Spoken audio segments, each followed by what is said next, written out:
Y quiero que juntos podamos estudiar, ¿verdad? Este Salmo 58 en lo particular o en lo personal ha sido un salmo que ha marcado, ¿verdad?, mi corazón, y precisamente me ha dado las herramientas para poder enfrentar un mundo, no estoy diciendo un gobierno, ojo, un mundo que está totalmente corrompido. Y hermanos, aquel presidente, aquel líder de cualquier empresa, jefe, cualquier persona que ocupe un lugar de liderazgo, llámese empresa, política, iglesia, si no lleva un liderazgo teocrático, entonces va a ser un liderazgo totalmente corrompido. Los hemos estado viendo todos los miércoles a la luz de la historia de los profetas. Entramos ya hace un par de miércoles en toda la parte de la monarquía, los primeros reyes, Saúl, David, Salomón, Roboam, Jeroboam y Asa, bueno, todos los reyes del norte, del sur, y podemos ver en la historia bíblica que existieron muchos reyes malos, pero también existieron reyes que tuvieron temor de Dios. Y aquellos reyes que tuvieron temor de Dios, su gobierno, ¿verdad?, se vio reflejado en toda la sociedad que los reyes gobernaban. Así que los quiero invitar, hermanos, a que tengamos juntos un corazón obviamente humilde, ¿verdad?, dispuesto y decididos a que Dios nos hable en esta mañana. Amén. Vamos a ver el Salmo 58 y vamos a leer los 11 versículos. Dice al inicio: oh congregación, ¿pronunciáis en verdad justicia? ¿Juzgáis rectamente, hijos de los hombres? El versículo 2 dice: antes en el corazón, ¿qué hacen? Maquináis iniquidades. Hacéis pesar la violencia de vuestras manos en la tierra. En tercer lugar dice: se apartaron los impíos desde la matriz, se descarriaron hablando mentira desde que nacieron. Veneno tienen como veneno de serpiente, son como áspid, dice el siguiente versículo, son como el áspid sordo que cierra su oído, que no oye la voz de los que encantan, por más hábil que el encantador sea. Versículo 6 dice: oh Dios, quiebra sus dientes en sus bocas. Continuamos: quiebra, oh Jehová, las muelas de los leoncillos, sean disipados como aguas que corren, cuando disparen sus saetas, sean hechas pedazos. Pasen ellos como el caracol que se deslíe, como el que nace muerto, no vean el sol. Antes que vuestras ollas sientan la llama de los espinos, así vivos, así airados, los arrebatará él con tempestad. El versículo 10 dice: se alegrará el justo cuando viere la venganza, sus pies lavará en la sangre del impío. Y el versículo 11 dice: entonces dirá el hombre, ciertamente hay galardón para el justo. Y fíjense qué oración tan más precisa y hermosa y exacta. Dice el versículo 11 al final: ciertamente hay Dios que ¿qué hace? Que juzga en la tierra. Amén. Hermanos, este salmo constituye un llamado en contra de la corrupción de los jueces y está a favor de la limpieza del sistema judicial en Israel. Ustedes conocerán parte o mucha historia bíblica, ¿verdad? Cuando el pueblo hebreo sale de la esclavitud que estaba en Egipto durante 400 años, ellos salen de esta esclavitud bajo la mano de ¿quién, hermanos? ¿Se acuerdan? De Moisés. Llega Moisés con el faraón junto con Aarón, le piden que libere al pueblo, faraón no lo quiere hacer, vienen las plagas, ustedes conocen la historia. Después de cierto número de plagas, el faraón ya no tiene para dónde hacerse, deja que los hebreos salgan con muchos materiales y tesoros de los propios egipcios. Después de que salen, están enfrente del Mar Rojo, ¿verdad? Se abre el Mar Rojo, pasan los hebreos, cuando quiere pasar el ejército egipcio, se cierra el mar, los traga, mueren, pero sucede algo lamentable. Están en el desierto y están dando vueltas durante 40 años. 40 años en donde el pueblo tiene murmuración en contra de sus líderes. 40 años en donde no estaban conformes con el maná que estaban recibiendo, con la sed que por momentos estaban teniendo. 40 años en donde un descuido por parte de los líderes y empiezan a levantar una estatua de oro para poder adorarla. 40 años en donde la tierra se traga a todos los de Coré. 40 años en donde tiene que haber una limpieza generacional, y a la segunda generación de esos que habían salido de Egipto se les promete poseer la tierra de Canaán. Entran, ¿verdad?, bajo el liderazgo de Josué, empiezan a conquistar la tierra prometida, se asientan las 12 tribus sobre toda esta región geográfica, y entonces empieza todo el tema de los jueces, de la monarquía, de los gobernantes, etcétera, etcétera. Toda esta historia es algo que el salmista David lo tiene muy en cuenta dentro de su mente. Este salmo precisamente es en medio de un contexto en donde los gobernantes no tienen temor de Dios, un contexto en donde David se siente totalmente indignado, se podría decir, por la falta de temor a Dios para poder tomar buenas decisiones en cuanto a su pueblo.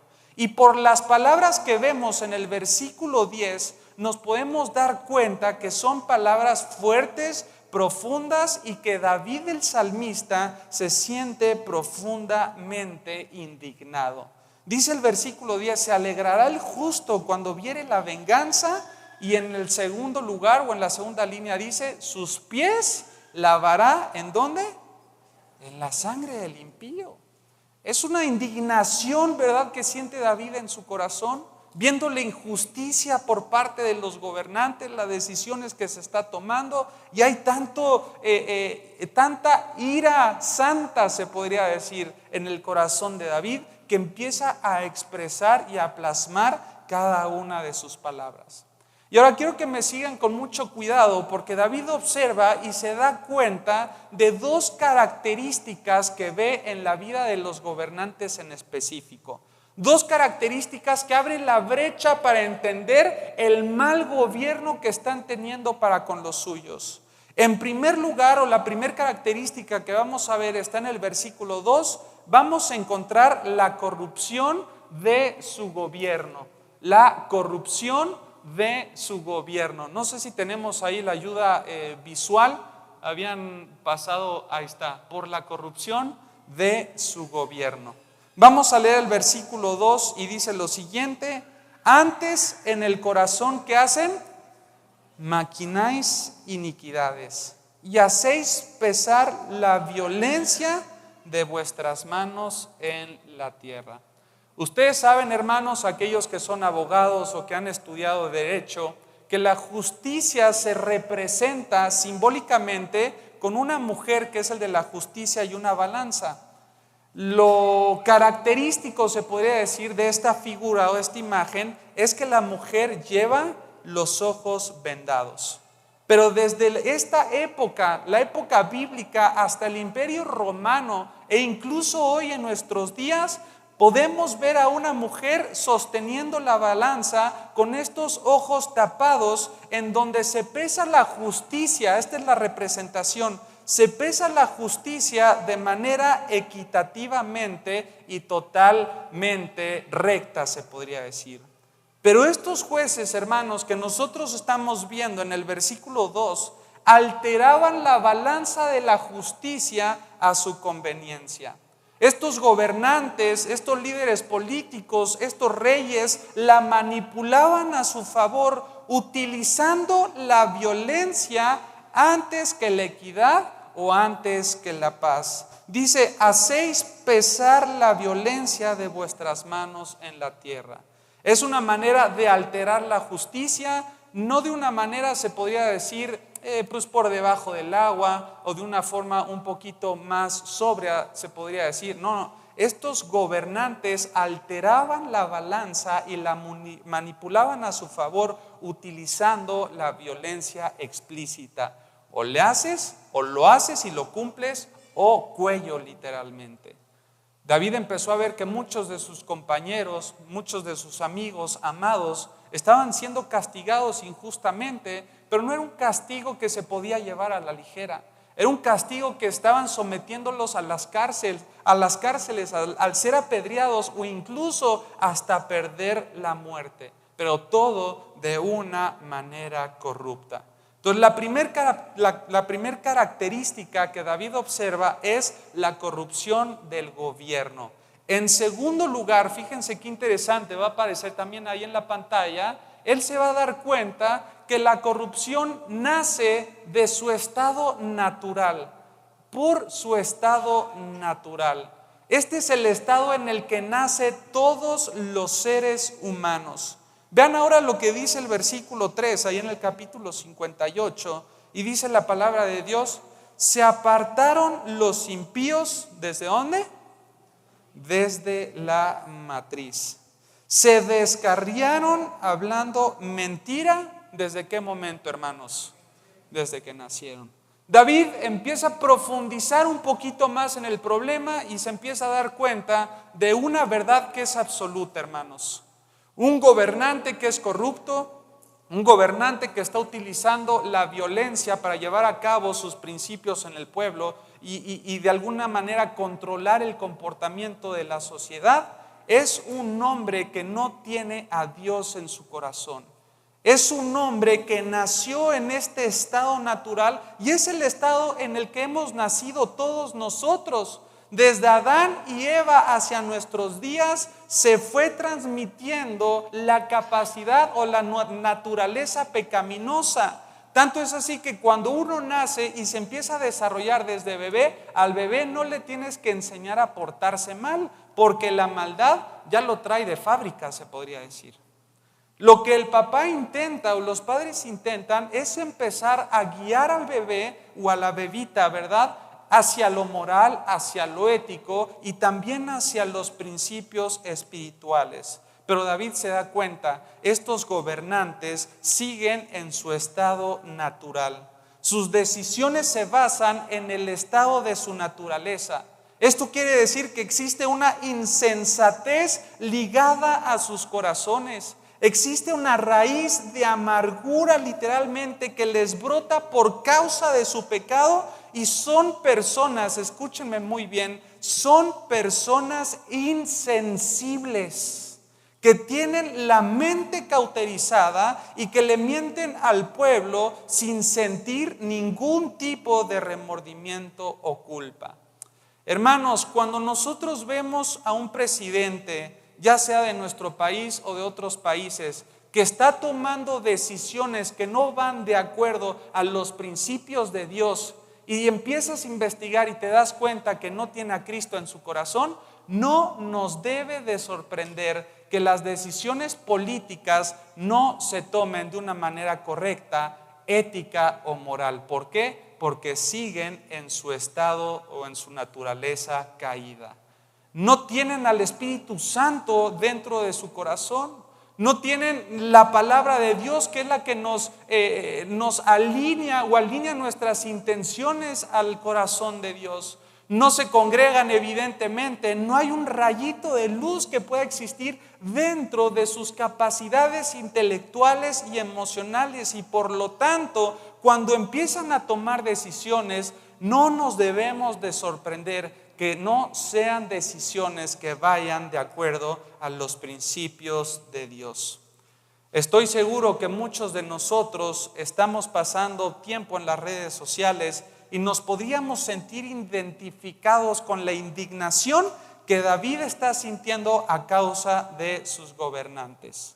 Ahora, estamos hablando tal vez de presidentes de la República, pero tú puedes estar inconforme tal vez con el jefe de tu trabajo. Un jefe que seguramente no tiene temor de Dios, un jefe que tiene unas características, ¿verdad?, mundanas, muy peculiares. Tú tienes al Espíritu Santo en tu corazón y siempre va a existir una incomodidad tal vez con tus superiores porque van a tomar decisiones que no tengan temor de Dios. Si nosotros, por ejemplo, vamos un poquito más allá, encontramos a un Venezuela, por ejemplo. Venezuela ha atravesado la crisis política, social y económica más profunda de su historia. con la inflación más alta del mundo y una moneda que casi no tiene valor en representación con otras monedas. El día a día de los venezolanos y venezolanas se ha vuelto cada vez más complicado. Y es esta situación que empujó a casi más de 2 millones de personas a abandonar el país y generó la corriente migratoria más grande de América Latina en los últimos 50 años. ¿Y esto qué es? Debido a la ineficacia y la falta de estrategia por parte de su gobierno. Podemos voltear a ver a Cuba, por ejemplo. Cuba está sufriendo la reestructuración en la agricultura. Nosotros fuimos hace algunos años, Dios nos dio la oportunidad de poder viajar a Cuba, poder conocer un poquito acerca del gobierno, hacer la obra misionera allá. Pero la demanda de médicos, por ejemplo, en países alejados ha dejado descubierta a su propio país en el sector de la salud. El recorte de la ayuda venezolana también a Cuba, las restricciones financieras y migratorias es el resultado de la peor crisis que se haya visto en más de 30 años.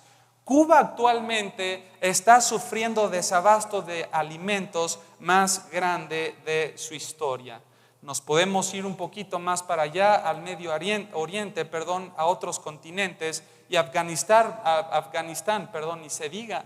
Dice aquí, los talibanes buscan volver a gobernar Afganistán después de 20 años. Están en un continuo conflicto.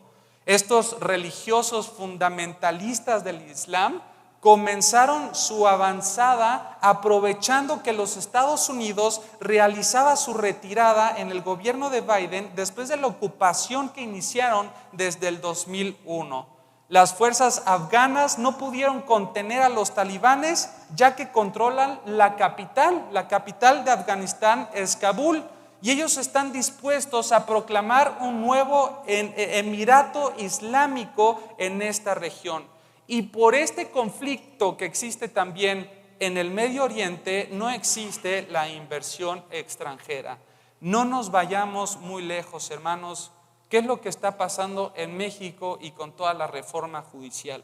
Es impresionante que abro Instagram, abro Facebook, abro WhatsApp y me encuentro lleno de noticias acerca de la reforma judicial. Encuentro comentarios de los propios cristianos, ¿verdad?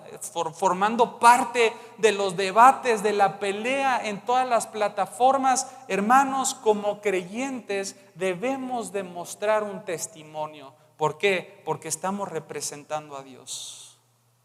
No podemos ser parte de la pelea, no podemos ser parte de la humillación hacia otras personas, no podemos ser parte de la denigración de los principios o las clases sociales. Hermanos, el creyente ha sido llamado en confiar en el Dios soberano y en la palabra que es nuestra máxima constitución. Existe tanta especulación hoy en día en cuanto al qué va a pasar el día de mañana. Ahora que entre la presidenta, ¿verdad?, al poder, algunos han tomado ya hasta decisiones muy tajantes, ¿verdad?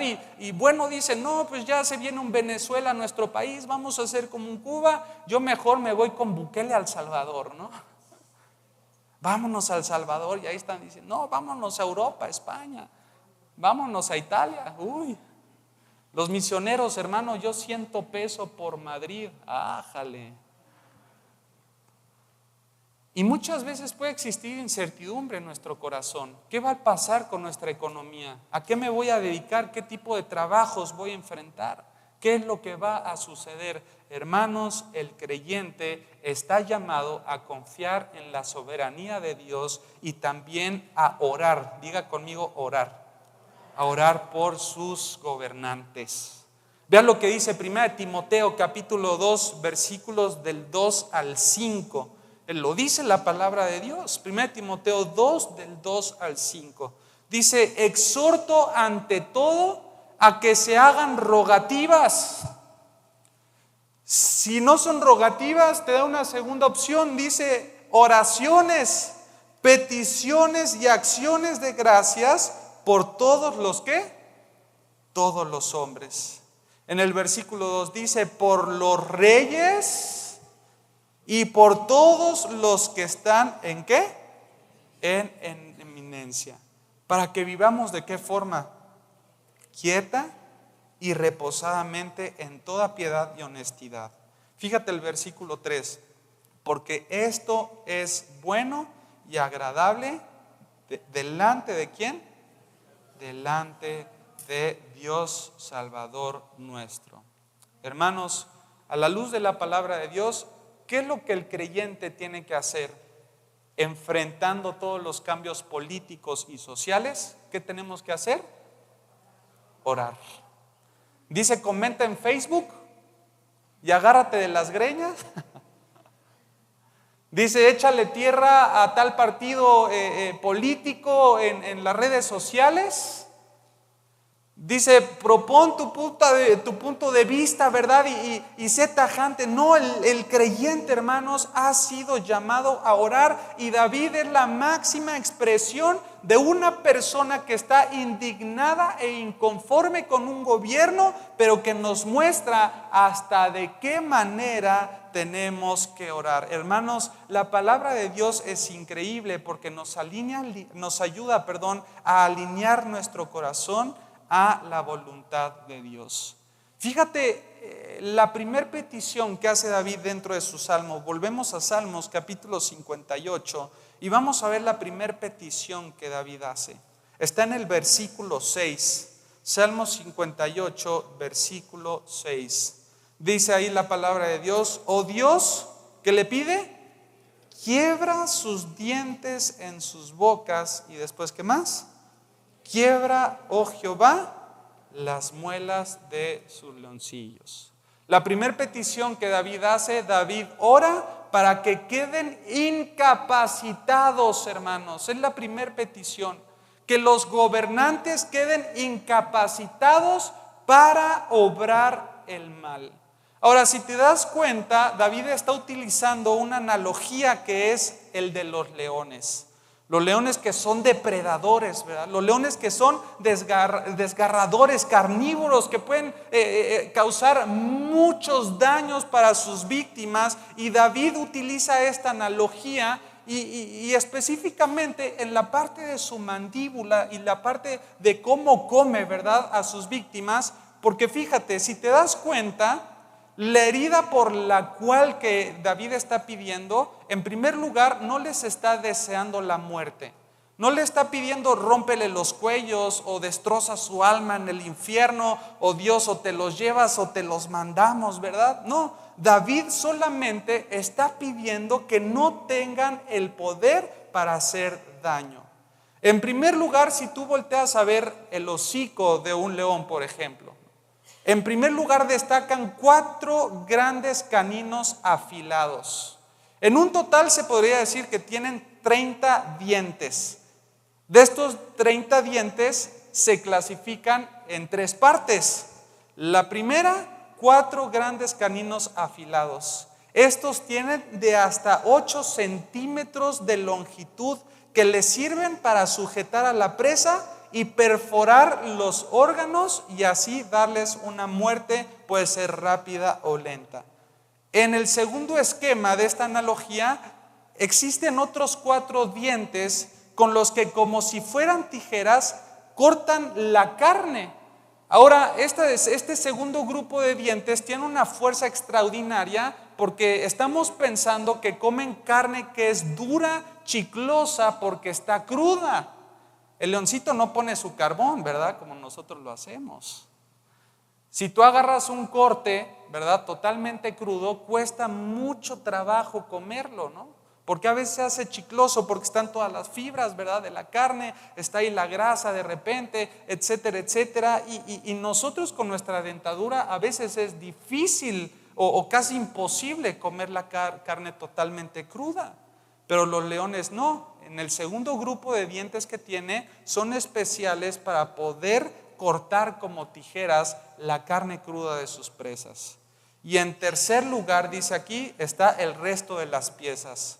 Este tercer grupo de colmillos es en forma de cono y éstas los utilizan para desgarrar los trozos que luego tragan directamente. Las mandíbulas de los leones, hermanos, no pueden moverse hacia los lados como nosotros le hacemos para masticar y triturar el alimento. Ellos lo tienen que hacer de una manera arriba abajo. Ahora, hermanos, Dios con su poder puede inhabilitar todas las intenciones de los malos gobernantes. David lo que está pidiendo es que no tengan ni la fuerza, de acuerdo a esta analogía, que no tengan ni la fuerza ni el poder de hacernos a nosotros, el pueblo de Dios, daño. Mira, el gobernante puede sacar reformas, los gobernantes pueden tomar decisiones, los gobernantes pueden hacer cientos de cosas, pero al creyente, hermano, Dios lo protege.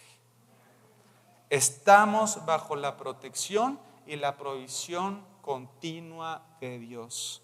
Dios tiene el poder para hacer la luna, el sol y las estrellas. Hizo toda la creación en 6 días y en el séptimo descansó. Hermanos, yo creo que Dios tiene el poder para inhabilitar la fuerza y el poder de las decisiones de los gobernantes en contra de su pueblo. Esto es lo que David pedía. Señor, te ruego que sean incapacitados para obrar el mal. Esto sí lo podemos hacer. No les vamos a desear la muerte, al contrario. Las rogativas que dice Pablo a Timoteo, hay que pedir por su salvación, que Dios ponga personas que conozcan de Cristo alrededor de ellas, que puedan influenciarlas a tener temor de Dios, que puedan hablarles acerca de la Biblia. Pero hermanos, sí podemos orar, Señor, por favor, que queden incapacitados para obrar el mal. No solamente vemos esta petición de David delante de Dios, podemos ver también la segunda petición que David le hace en el versículo 7. Vamos al versículo 7 del Salmo 58 y dice: sean disipados como aguas que corren. Fíjate, esta segunda línea es la más interesante. Dice: cuando disparen sus saetas, ¿qué? Sean hechas pedazos, ¿verdad? En segundo lugar, David ora para que sus planes fracasen. Ahí está en la pantalla. David ora para que sus planes fracasen. Es decir, que la intención y el objetivo de sus malas decisiones, literalmente, escúchenme muy bien, no den en el blanco. David ore para que sus malas decisiones no den en el blanco. A mí me gusta mucho jugar fútbol, ¿verdad? Desde chiquito, yo nací en Cuernavaca, Morelos, y desde que soy pequeñito mi papá me metió al Club América, el mejor equipo del mundo, ¿verdad? Allí, amén, a entrenar, ¿verdad? De chiquito, y me acuerdo que iba 3 veces a la semana y me iba con mi papá y me daba mi Gatorade y todo, y iba a entrar al primer torneo de toda mi vida, hermanos. Entro al torneo, yo me acuerdo que mi papá me ponía a tirar, ¿verdad? Ahí en el garage de la casa, a tener el pie con un poquito más de puntería y demás, y me acuerdo que empieza la semifinal, habíamos llegado hasta la semifinal, ¿verdad? El equipo al cual nos enfrentábamos era un equipo que era conocido de ser muy buenos, ¿no? Era un equipo en donde había billete, los papás e incluso la escuela deportiva le inyectaban mucho a sus hijos, los llevaron a Europa en alguna ocasión a entrenar en las fuerzas básicas o en las instalaciones del Barcelona.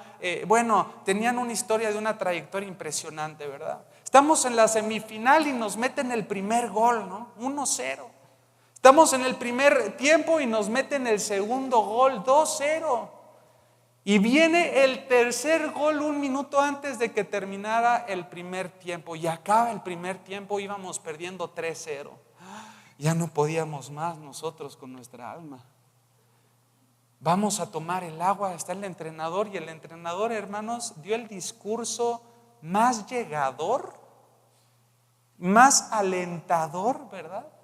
Que nosotros salimos al segundo tiempo, nos sentíamos Terminators, ¿verdad?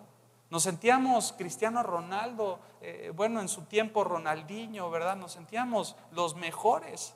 nos dio mucho aliento, nos echó porras, sí se puede todavía. Nosotros habíamos salido el segundo tiempo así medio cabizbajos, nos empezó a alegrar, a animar. Salimos en el segundo tiempo y que mete gol nuestro delantero, 3-1.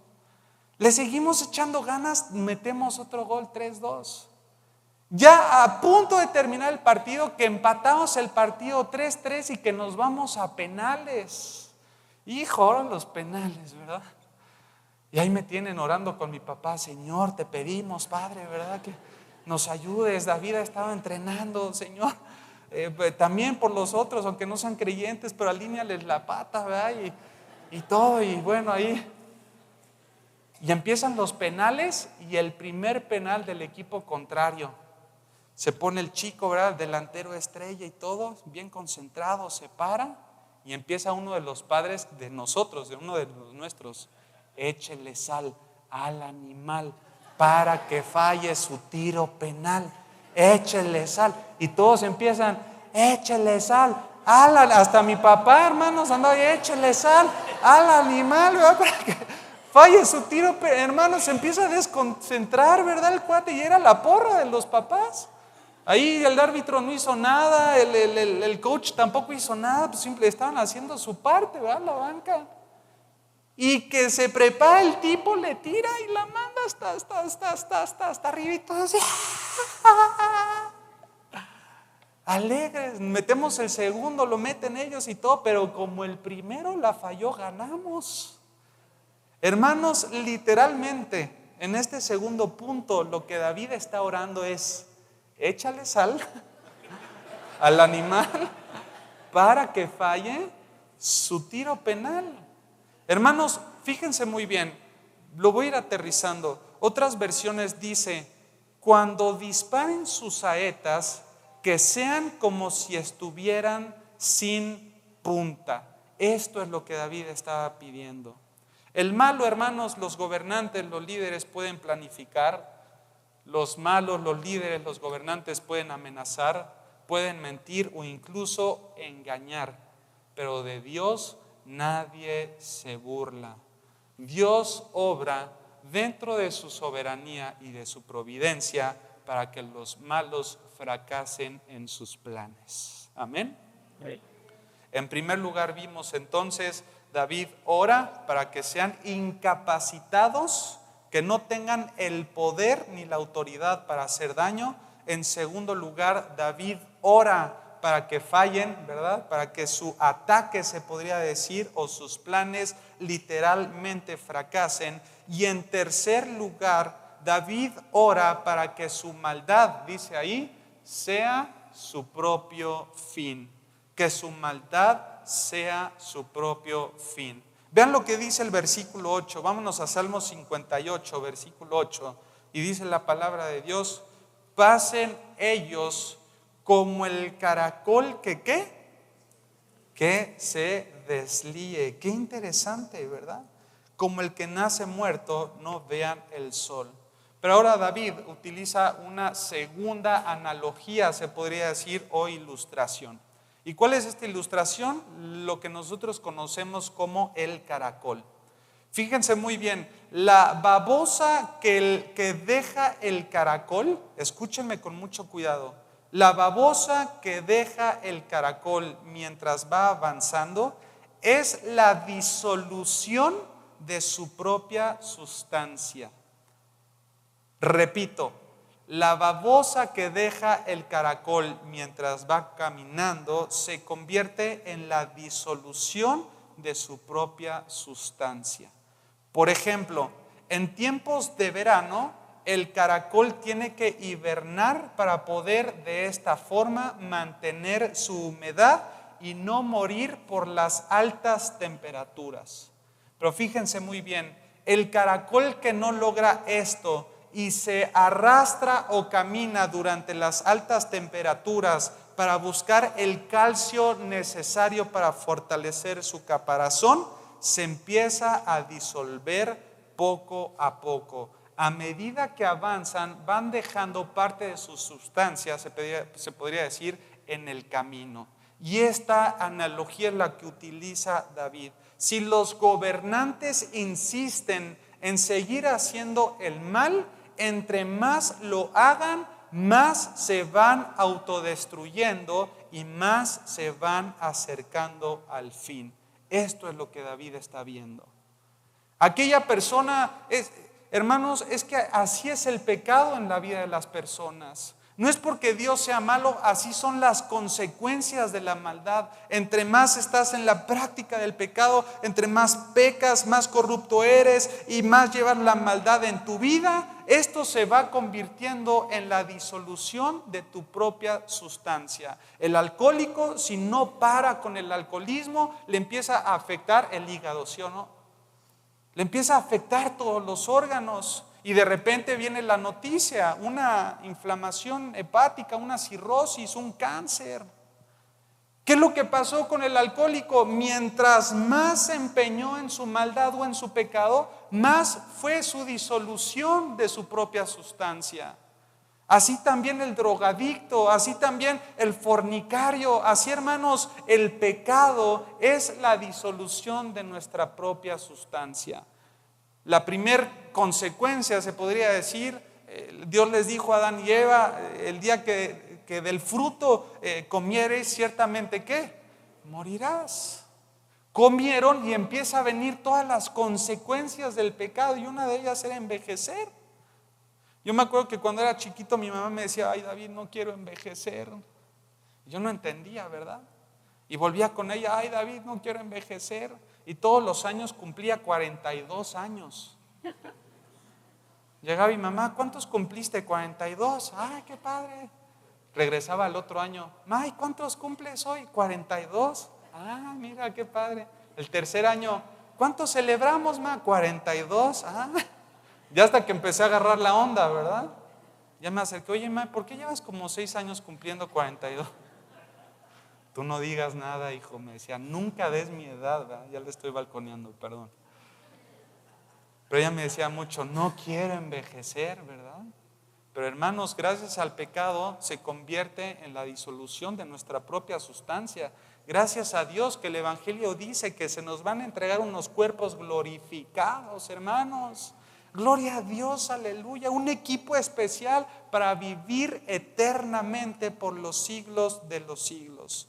Hermanos, esta tercer petición no es para que el creyente o la iglesia se lo desee a los malos, ni que se goce por su destrucción. Al contrario, es para que nosotros seamos conscientes de la urgencia que tenemos como iglesia de rogarle a Dios que levante hombres y mujeres cerca de los líderes y gobernantes que les puedan predicar el evangelio.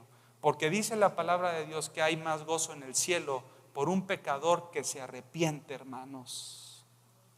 A pesar de que están en la disolución de su propia sustancia, no es para decir, ay, hay que dejarlos.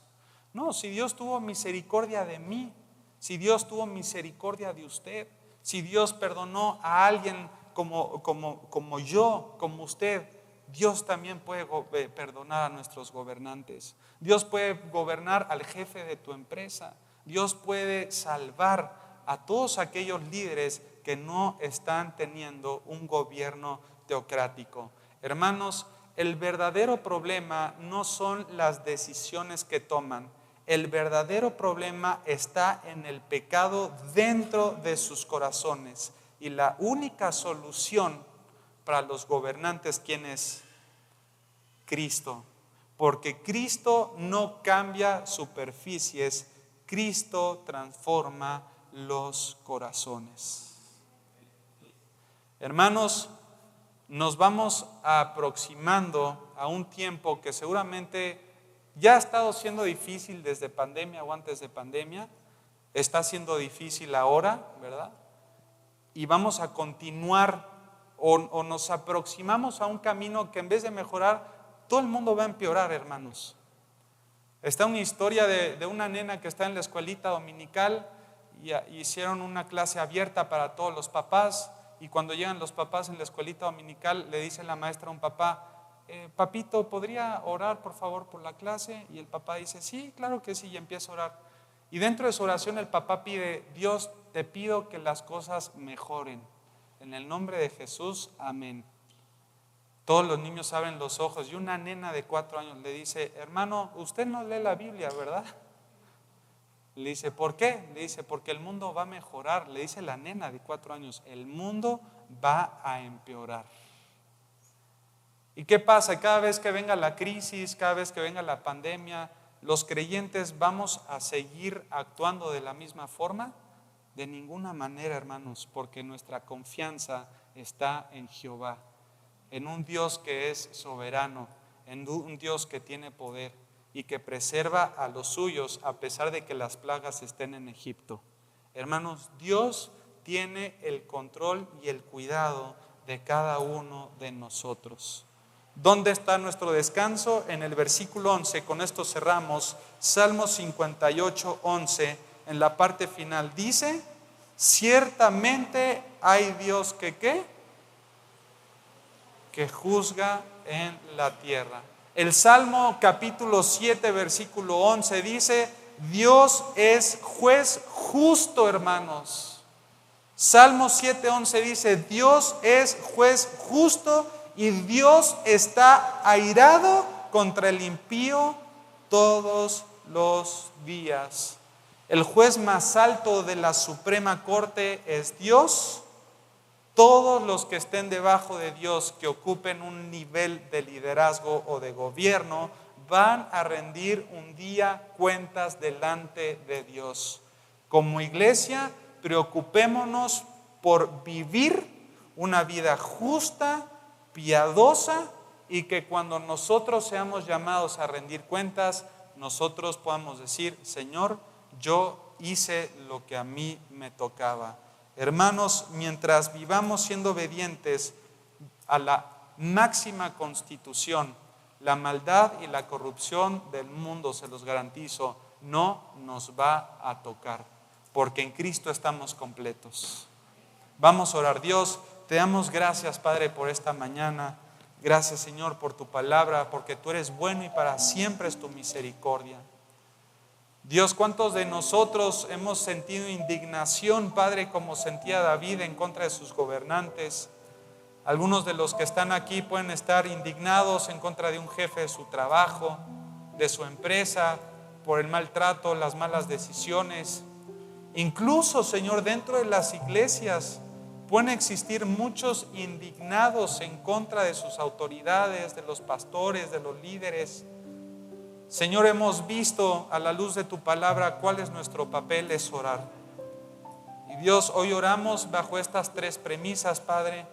Oramos para que los gobernantes malos no tengan la capacidad, Señor, de obrar el mal. Padre, en segundo lugar, oramos para que los ataques de los gobernantes malos no den en el blanco. Señor, oramos, Padre, siendo conscientes de que la propia maldad es la disolución de su misma sustancia. Y somos conscientes de la urgencia que tenemos de levantarnos como iglesia, como creyentes, y pedir por la salvación de nuestros gobernantes. Padre, nuestra confianza está en ti, no en el hombre. Tú eres un Dios justo, eres un Dios soberano. Nada se escapa de tu mano. La máxima constitución es tu palabra, y a esa, Señor, nos sometemos con un corazón alegre, Señor. Gracias por tu palabra en esta mañana. En el nombre de Cristo Jesús. Amén y amén. Que Dios los bendiga, hermanos. Muchas gracias.